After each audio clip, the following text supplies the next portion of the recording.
Whakataka te hau ki te uru, whakataka te hau ki te tonga, kia mā kina kina ki uta, kia mā taratara ki tai. Kia hui hui tahi rā tātou ki tā tātou hui i tēnei wiki ti hewa mauriora. This week on The Hui. We speak to former addicts who are helping others break the cycle of drugs, crime and desperation. I came to the hub broken. I guess I had given up on myself. Everyone had. Slash has impacted Te Tai Rāwhiti for years. Will the findings of the ministerial inquiry into woody debris make a difference? Plus, we meet the Māori brothers who prefer a kilt to a pew-pew. When you start getting better, you can appreciate the sound. You can just hear the different parts of the pipes. When they first started, it was pretty awful.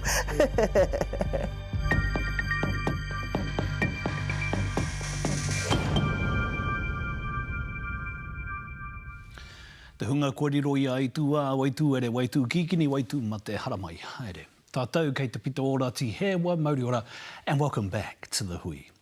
It's a vicious cycle keeping many of our wahine behind bars. Drug habits from childhood leading to a life of crime to pay for the habit. But a group of former addicts are trying to change that. Out of their own pockets, they're providing housing and drug counselling to those fresh from behind bars, all guided by kaupapa Māori to help them build a new life on the outside. Kei a Miriana Johnson, tēnei purongo.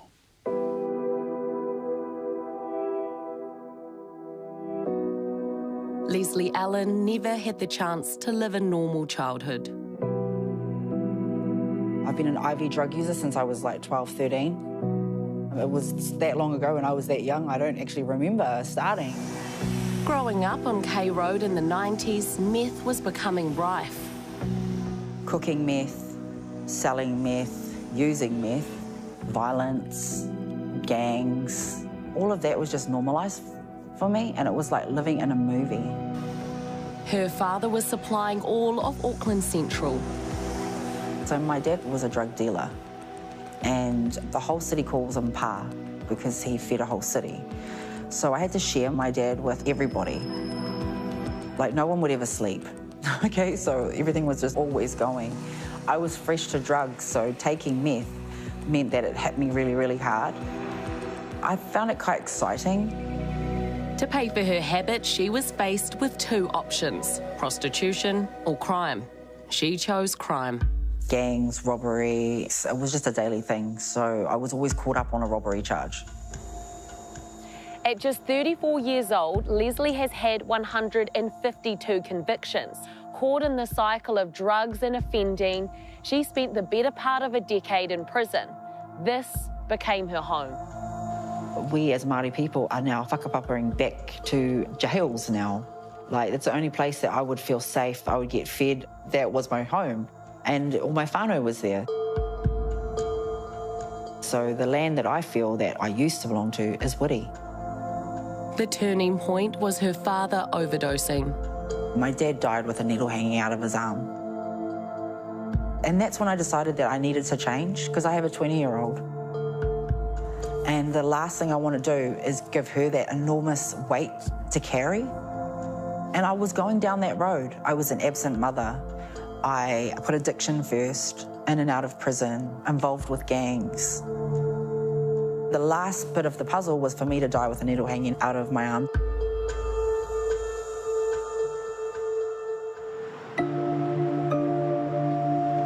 In the small Northland town of Kaikohe, there's a glimmer of hope for those trying to get clean. I came to the hub broken. I guess I had given up on myself. Everyone had. He Whakaoranga Whanau Recovery Hub is a community space with services for recovering addicts. At the end of the day, I kept coming back to this thing to make me feel better. It was called alcohol in a bottle that made me feel valid for the day. Stu Ao and Basina Pehi are former addicts turned counsellors. Since 2015, they've been running community-based programs. They've also worked on the inside, so they've seen how prison is a revolving door for many addicts. Everyone that's come across from my experiences, they go back in because they haven't dealt with that addiction issue. Addiction plays a big part of escaping reality. It's a solution and an answer to just keep doing what they're doing until the point of some intervention. And that intervention needed to happen in a new environment. The thing that was missing was the accommodation. That was the piece that was missing between prison and being integrated into a community group out here. Where do they stay? And the only thing is that they went back into their old environments. Stu and Bess set up this 9-bedroom whare in South Auckland to provide accommodation for those getting ready for intensive drug rehabilitation. Most of them have come from the prison system. House host Noreen Johns knows the struggle. Jail was my rock bottom. It woke me up. I thought, wow, I realised what I'd done to my family. Although she's been clean for 5 years now, working with addicts can be challenging. I get triggered a lot. You know, with other people's behaviours, reminds me about things that I did in the past. How do you navigate that? Cognitive behaviour therapy. I think because I've been in recovery so long, I've learned to use the tools of recovery every day, sometimes minute by minute. Maintaining routines is key for all of those in the whare. In addiction, a lot of us don't do that. We can't even get out of bed some days, can't even get into the shower to, you know, wash our tinana. And having a program, having a routine gets you motivated. Part of her daily routine is making her bed, the same way she did in prison. Yeah, and the sugar. Want a hot drink, bro? Raiha has been in the whare for a month and a half. And how's it been? It's been all good, yeah. It's good being around people that are like, want the same as you, eh? But yeah, I do miss home. This whare is a lifeline for those here, but Bess and Stu are clear, it isn't just a place to crash. Everyone that comes into our house, you have to do treatment. There's no ifs, buts, hums or ha's about it. No hohanas. You got to go do treatment. It's been a beautiful journey. It was really rough and raw, but yeah, I'm slowly finding myself again. The home is run without any government funding. Those who come into the home chip in for expenses, and it currently has a wait list of 12. There's a need for pre and post treatment. Yeah. And safe houses. Safe housing. There's a need for that out there. Yeah. We would like to develop more houses. Yeah. Back in Kaikohe, it's a similar story. Upstairs of He Whakaoranga Hub is Freedom Whare, a boarding house with 13 beds. We don't have many beds. We have a waiting list that long, and sometimes we don't know how we're going to get the next week done. But we get it done. Leslie has been clean for about a year now. She has her first job, leading a pilot program in the north, testing methamphetamine users for hepatitis C. No, well, employment it's the key to breaking the cycle, and you've got to do something that you love. Like, I love testing people for hepatitis C because I'm an IV user. So that's how you keep clean, and that's how you break the cycle, is by giving someone an opportunity to use their bad habits and their past experience to help others. Today, she's speaking to a group of final year nursing students about her recovery. Coming to the hub and coming to Kaikohe, it changed my life. Leslie has not only found a new whānau, but she's finally in touch with her whakapapa. With wraparound support and services, she's been given a second chance at life, and she wants others to have that too. Now, Corrections says all prisoners who complete an alcohol and drug program in jail are offered ongoing recovery support for up to a year. 105 people took up the offer in the past year. Corrections has contracts with 12 community residential drug and alcohol care programs, but not He Waka Tai Ora. E haere ake nei I tā tātou hui. Coming up next, our panellists, Eastland Wood Council Chief Executive Philip Hope and Mana Taiao Tairawhiti Representative Manu Kerry join us to discuss the Ministerial Inquiry's damning Forestry/report.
Kia ora mai anō. Pine trees were touted as a lifeline for Te Tairāwhiti in the wake of Cyclone Paula. Stabilising the whenua and providing employment was part of its appeal. But the environmental cost has been too high, compounded by severe weather events. We'll look at what's next with our panel shortly. But first, let's recap how we got here. For years, Te Tairāwhiti has felt the impacts of forestry slash. Millions of tonnes of it blanket beaches up and down the east coast. Every time we get heavy rain now, more slash is deposited on the beach. As a community, our resources have been impacted upon, as well as our wāhi tapu. So too is the wairua of our people. And for years, the forestry industry has made promises to clean up its act. Forestry companies are changing their practices around rotational harvesting, no clear fell harvesting. They're retiring some of the areas of steep hill country. I don't think they care about the communities. I think they care about their balance sheets. But it's taken almost 3 years for the government to finally hold a full-scale inquiry into slash in the wake of Cyclone Gabrielle. And the findings released last week were damning. The report points to a number of failures from successive governments, the forestry sector and the Gisborne District Council. And the potential for wide-scale land collapse becomes real. And then the potential for Ngāti Porou to be rendered homeless and refugees in their own land could become a reality. To discuss the slash report now, I'm joined from Whakataane by Mana Taiao Tairāwhiti representative Manu Caddy, and here in our studio by Eastland Wood Council Chief Executive Philip Hope. Tēnā rā kōrua, thank you both very much for your time. Let's start with you, Manu. What's your initial reaction? I think we're pretty pleased with the report recommendations. The findings addressed a number of the suggestions that we'd put in our submission and that were in the original petition that launched the inquiry. So overall, very impressed with some of the bold suggestions. A few things that we didn't agree with, but sort of 2/3 we're very supportive of. OK, I want to get into the things you didn't agree with soon, but let's come to you, Philip. Your reaction? In principle, the Eastland Wood Council supports the recommendations. I think there is some finer detail that's needed on some of the recommendations, for example, restrictions on clearfell harvesting. We certainly agree with that in principle. What we've wanted members to do is to go away and do some modelling and just see what that looks like, because we need the industry to be viable. The trees need to be harvested. And we certainly agree in principle with the report, which is really robust. Yeah, because absolutely trees keep growing no matter what happens. At some point, those trees have to come down. Yes, and we have a wall of wood coming. The trees which are due for harvest over the next sort of 5 to 8 years were planted post-Cyclone Paula. If they're left in the ground, they just get bigger and heavier. The risk of slope failure is much greater. So I think we need to think about that as we determine what are the best practices, how much harvesting can be done at one time. And we certainly agree around a risk assessment by catchment, because each catchment is different. And I think that's the basis on which we need to go forward. OK, I will come to that as well. Let's come back to you, Manu. The parts that were missed, or the areas that you think haven't been covered or that you wanted to discuss, what were those? I think they covered most of the issues that we were concerned about. There were just some aspects that we felt probably let central government off the hook. And there were some strange suggestions around sort of appointing individuals basically to run the region, taking away the democratically elected council. And I think what we would like to see is more participation rather than concentrating power in a smaller group or an individual. So that was some of the stuff that we were concerned about. But overall, pretty pleased, and it did address a number of those issues. And as Philip said, there's some work to be done. The Gisborne District Council, Manu, did come in for some response and for some criticism, quote, capitulation to the permissiveness of the regulatory regime and its under-resourced monitoring and compliance. Why not then do something a little bit more independent with the responsibilities that the council has? Yeah, I thought that really missed the mark. And was quite a ridiculous suggestion in many ways that, you know, what they were really looking at was the council behaviour when Hekia was a cabinet minister in a government which let the industry essentially write their own rules.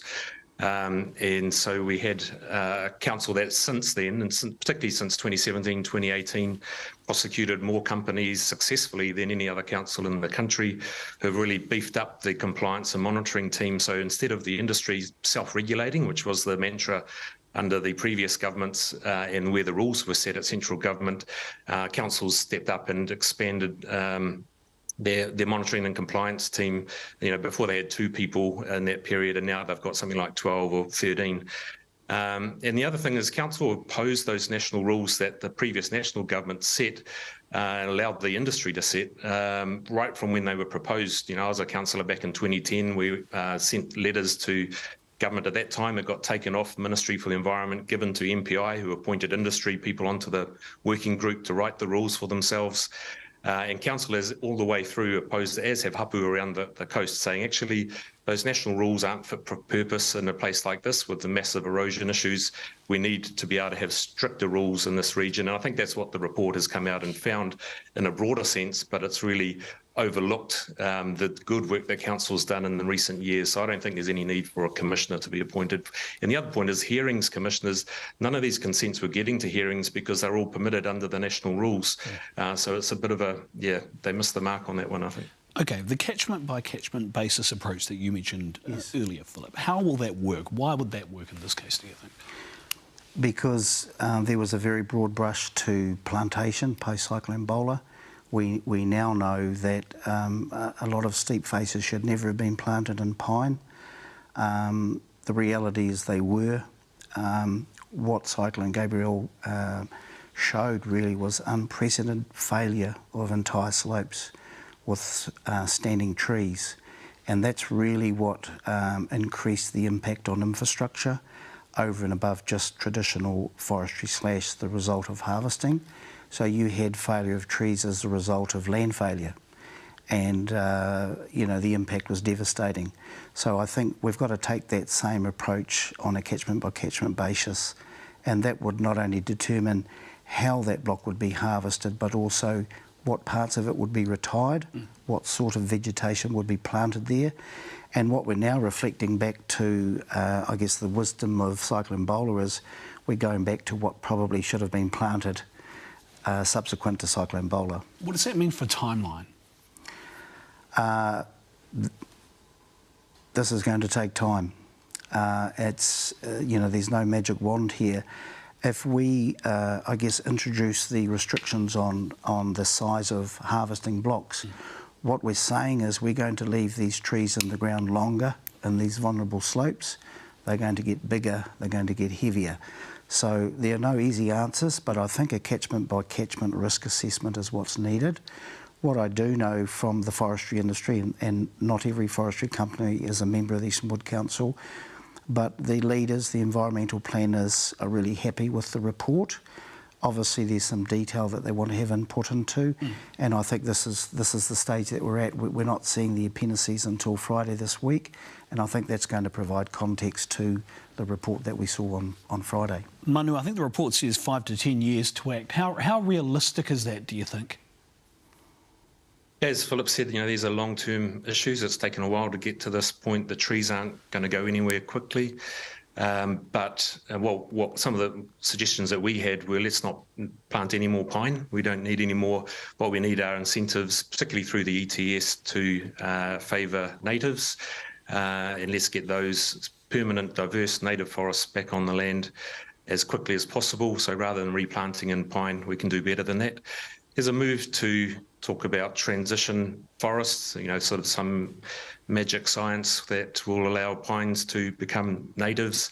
What everybody agrees, I think, around that is it's going to be expensive and we need to set aside money for that process. So these trees aren't going to go away quickly. They're going to be part of our community for a long time, but there's a lot we can do in the interim, particularly when they've been harvested.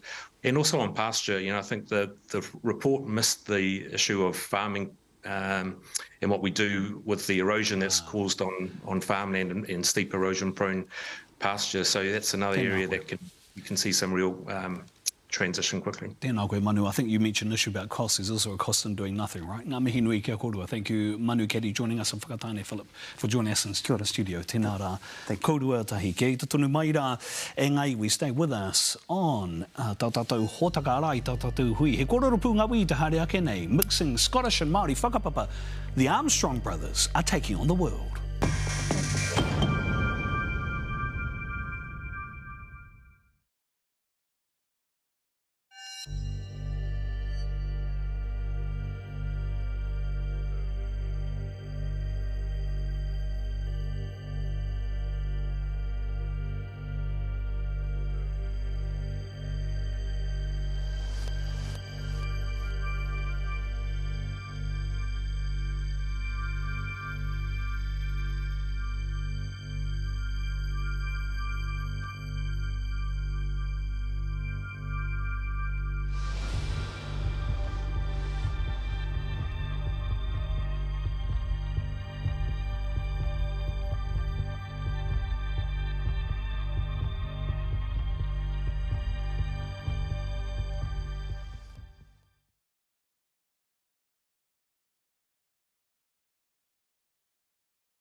Whakarongo ki te tangia te reo kōrero me te reo pū ngā wī e haere ake ana.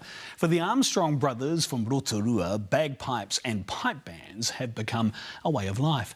Now the trio of brothers will compete against the world's best pipe bands at the World Pipe Band Championships in Scotland. Anei te pūrongo a John Boynton.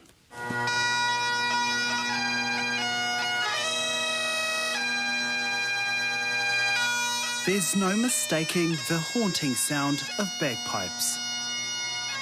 When you first hear it, you just know it's got a presence to it. The Armstrong brothers bringing the sound of their Scottish tupuna to their tūranga waiwai at Whakarewarewa village. If you hear it played really well, it can really stir you up, I guess.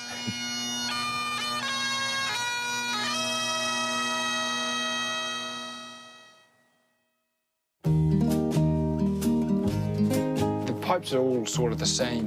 It's the sound they produce. Rotorua twins Manio and Ngātai Armstrong know their way around a set of bagpipes. It all looks a little bit scary when you look at this, I guess for someone like me who doesn't know bagpipes. Yeah, there's a few parts to it.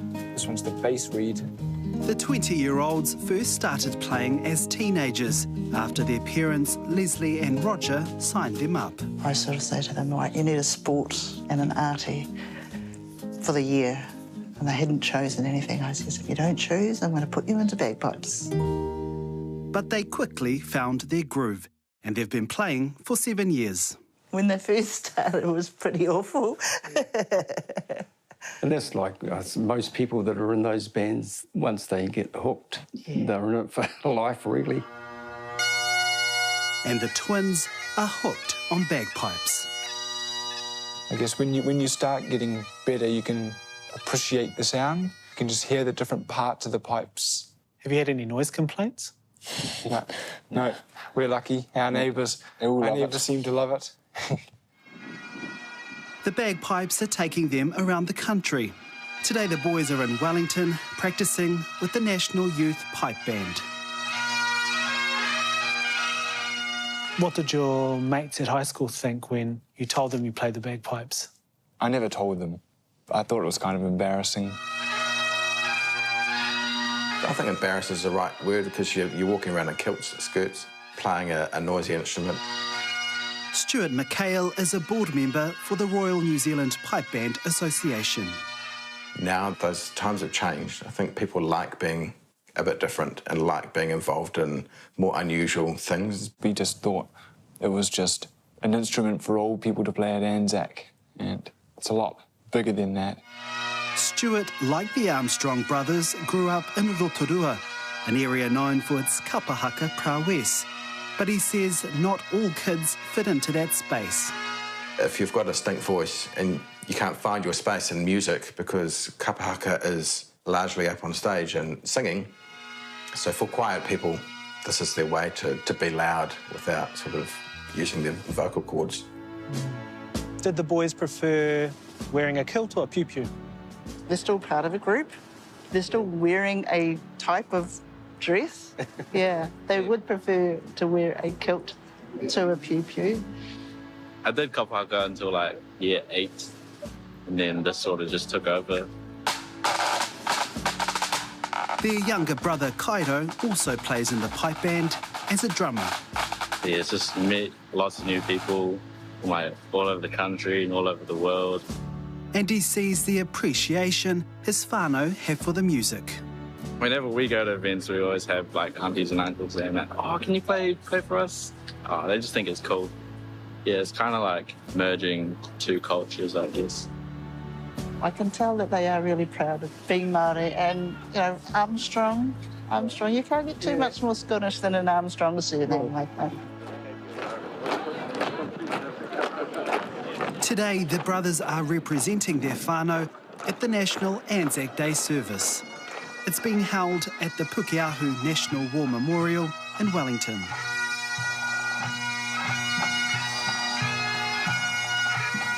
It's a sight which always makes their parents proud. I just love it. Yeah. Just watching them and... Handsome. Yeah. This event is leading up to the biggest competition on the pipe band calendar, the World Pipe Band Championships in Scotland. It's like Matatini in New Zealand. It's prestigious. It's a prestigious contest.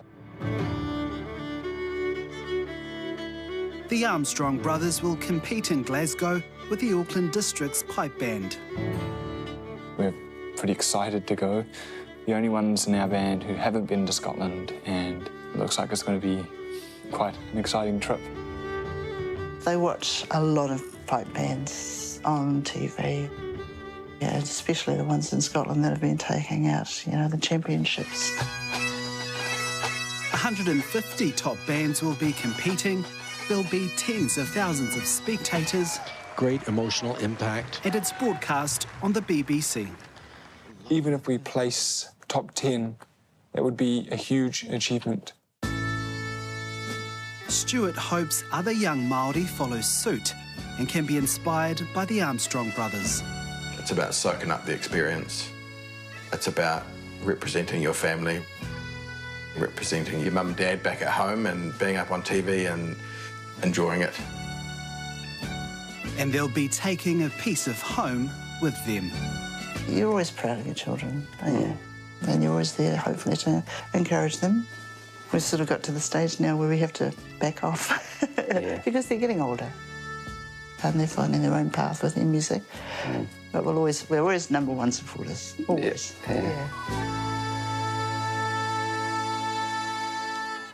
So much. Go the Armstrongs. Ko hiki na tātou hui mō tēnei rā. You can view all of today's stories on our social media platforms, including Facebook and YouTube, as well as on newshub.co.nz. Kia hoki ake anō ki tā tātou whakatau aki e kēnei, kia mau i te tūranga o Tapatupu Atea haumi e, hui e, taiki e.